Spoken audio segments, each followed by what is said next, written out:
हमें तो आजकल नीतीश कुमार जी पे बड़ा, उनके बारे में सोच के अखिलेश भाई बड़ी चिंता भी होती है। मैं कल आया तो मीडिया के साथियों ने एयरपोर्ट पे पूछा कि नीतीश जी के बारे में आप क्या कहेंगे। हमने कहा आजकल बिहार में भोजपुरी का एक गाना बहुत बज रहा है कि छन छन बदले तोहरे मिजाज रजऊ, धोखेबाज रजऊ। तो मुझे लगता है कि जो साहित्य और संस्कृति है ना, वो समाज का दर्पण होती है। तो ये जो लोक कलाकार हैं, जो भोजपुरी के कलाकार हैं, वो देख रहे हैं कि सरकार के मुखिया का मिजाज छन छन में कैसे बदलता रहता है। तो दरअसल ये गीत किसी प्रेमी या प्रेमिका के लिए नहीं लिखा गया है, बल्कि ये गीत बिहार के मुखिया के लिए लिखा गया है, क्योंकि उनका मिजाज छन छन में बदलता रहता है। तो मुझे कभी कभी उनकी बड़ी चिंता भी होती है, क्या पता फिर उनका मिजाज कब बदल जाए। ऐसी आहट दिल्ली के गलियारों में मिलती भी रहती है, खबरें उड़ती भी रहती हैं। हम उन खबरों का इंतजार करेंगे। तो मैं सुना देता हूं कि जख्म पर जख्म खा के निकले हैं। एक दिन पार्लियामेंट में एक साथ 146 सांसद सस्पेंड किए गए, क्योंकि हम इस देश के किसानों और गरीबों के मुद्दे पर सरकार से सवाल कर रहे थे। अखिलेश भाई, हम सारे लोग, राज्यसभा लोकसभा में 146 सांसद एक साथ सस्पेंड किए गए। तो जब हम बाहर निकले तो परिसर में ही, पार्लियामेंट के परिसर में मीडिया के साथी खड़े थे। उन्होंने कहा आ गया स्वाद, 146 सांसद एक साथ सस्पेंड हो गए, आप भी सस्पेंड होके आए। तब मेरा जवाब सुनना। मैंने उनसे कहा कि आज अगर सस्पेंड ना हुए होते तो हमें यह लगता कि हमारा नाम बहादुरों में नहीं बल्कि बुजदिलों में लिखा जा रहा है, क्योंकि हम मुद्दे पर लड़ते हुए सस्पेंड हुए हैं, और ऐसा सस्पेंशन कितनी भी बार हो हमें कबूल है। तो उन्होंने कहा आप शायर हैं, शायरी की भाषा में समझाइए।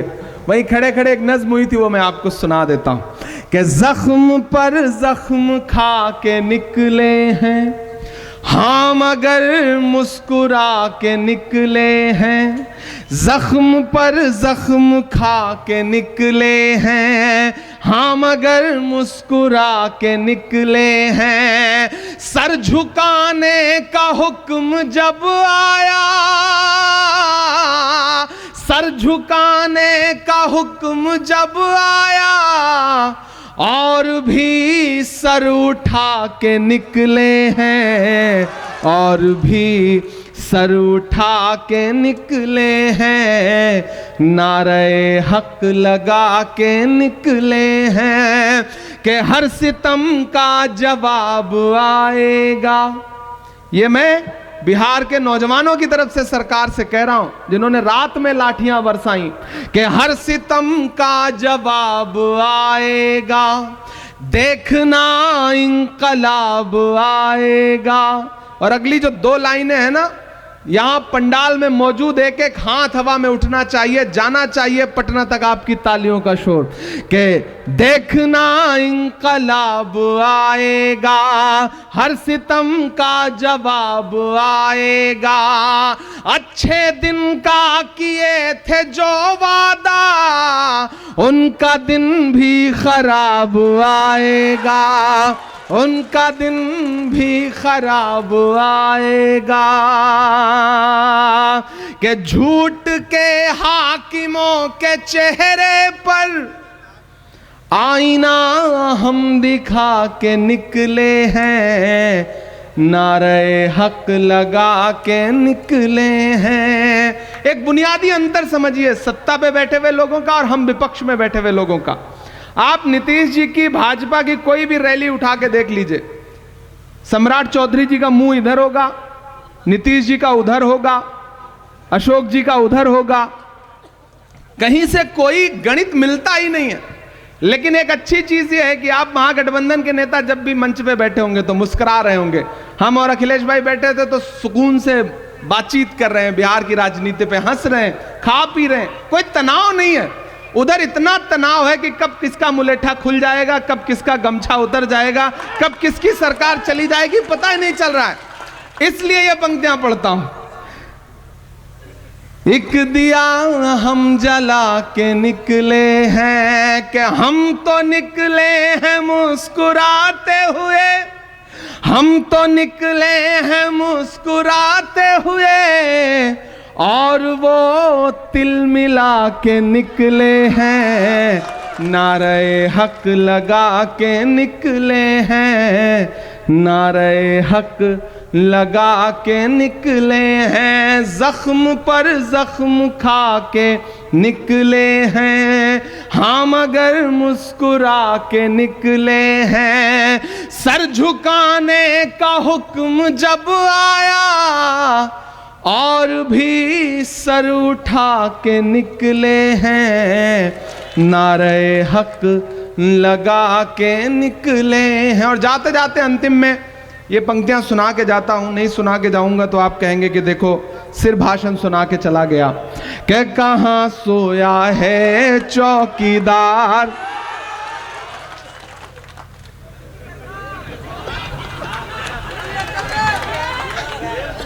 कहां सोया है चौकीदार, कहां सोया है चौकीदार।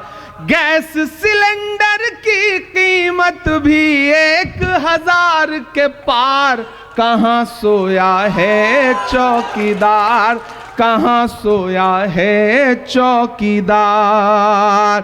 पेट्रोल और डीजल की कीमत रही सैकड़ा मार, कहां सोया है चौकीदार, कहां सोया है चौकीदार।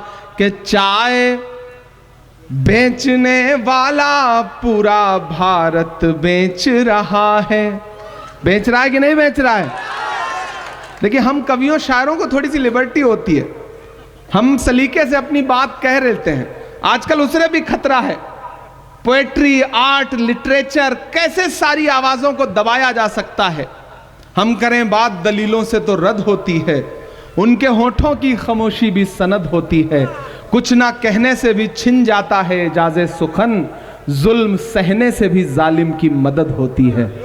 इसलिए बोलना जरूरी है कि चाय बेचने वाला पूरा भारत बेच रहा है, इसी काम में हासिल उसे महारत बेच रहा है। कि रेल बिक गई, तेल बिक गया, बिका हवाई अड्डा। अब तैयार रहना नरकटियागंज वालों, कि रेल बिक गई, तेल बिक गया, बिका हवाई अड्डा। सब कुछ बिकता देख के खुश हैं अपने जेपी नड्डा। कि जनता महंगाई की मारी करती हाहाकार, कहां सोया है चौकीदार, कहां सोया है चौकीदार। अंत में बस आपसे इतना कहता हूं, चंपारण के साथियों, मैंने आज इस इलाके को जितना जाना समझा और सबसे बात की, अध्यक्ष जी से भी मेरी बात हो रही थी, तो इस इलाके का जो किसान है, इस इलाके का जो युवा है, इस इलाके की बेटियां शिक्षा के लिए जितना उन्हें संकट उठाना पड़ता है, कोई कायदे का विद्यालय नहीं है, कोई कायदे के स्कूल नहीं है, कॉलेज नहीं है। इस इलाके को विशेष रूप से सरकार के द्वारा प्रोत्साहित किए जाने की आवश्यकता है। और मैं आपसे वादा करता हूं, संविधान बचाने, लोकतंत्र बचाने की इस लड़ाई में कांग्रेस पार्टी के साथ खड़े हुई है। आने वाले दिनों में जब यहां पे सरकार बनेगी तो चंपारण और उसके आसपास के इलाके के लिए हमें अपनी सरकार से भी लड़ना पड़ेगा। तो लड़ करके इस इलाके के लिए कुछ ना कुछ शिक्षा के क्षेत्र में विशेष करवाएंगे, ये आपसे वादा करते हैं। और बड़ी आशा और बड़ी उम्मीद के साथ ये कह के जा रहा हूं कि नफरत के कारोबार को बदलेगा ये बिहार। बिहार वालों, आपके नाम ये पंक्तियां हैं कि नफरत के कारोबार को बदलेगा ये बिहार। बिहार की ही बैसाखी है जो दिल्ली चल रही है, टिकी हुई है, खड़ी है। इसलिए ये पंक्तियां पढ़ के जा रहा हूं कि नफरत के कारोबार को बदलेगा ये बिहार, उस झूठे चौकीदार को बदलेगा ये बिहार, जुल्मत तेरे आसार को बदलेगा ये बिहार, इस बार इस सरकार को बदलेगा ये बिहार। बहुत शुक्रिया, बहुत धन्यवाद। आपने बहुत प्यार से, मोहब्बत से इस कार्यक्रम में शिरकत की है। संविधान जिंदाबाद रहेगा, लोकतंत्र जिंदाबाद रहेगा। फिर आपके बीच में आएंगे, ये आपसे वादा करते हैं। आज जाना है, लंबा सफर है, फ्लाइट है, इसलिए माफी चाहूंगा। धन्यवाद।